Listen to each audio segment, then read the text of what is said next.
જનમંચ કાર્યક્રમનું આયોજન કરવામાં આવ્યું છે ત્યારે શનિવારે અંબાજીમાં જનમંચ કાર્યક્રમ પૂર્વે વિધાનસભામાં વિપક્ષ નેતા અમિત ચાવડા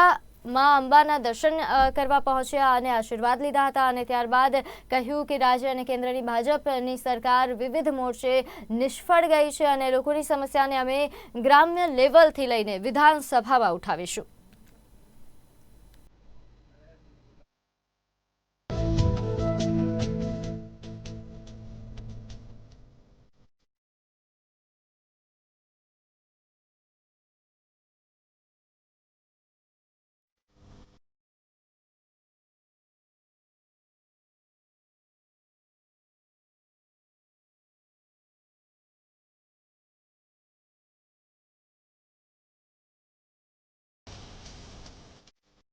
વિધાનસભાની ચૂંટણી વર્ષ 2022માં પૂર્ણ થયા પછી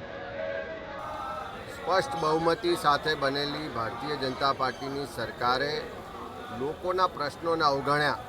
કોઈની પણ વાત સાંભળવામાં નથી આવતી, કોઈનો પણ અવાજ વિધાનસભા સુધી પહોંચતો નહોતો। એટલા જ માટે કોંગ્રેસ પક્ષ દ્વારા નક્કી કરવામાં આવ્યું કે દરેક તાલુકા લેવલે જઈને લોકોના પ્રશ્નો સાંભળીશું, લોકોની સમસ્યા ફરિયાદો છે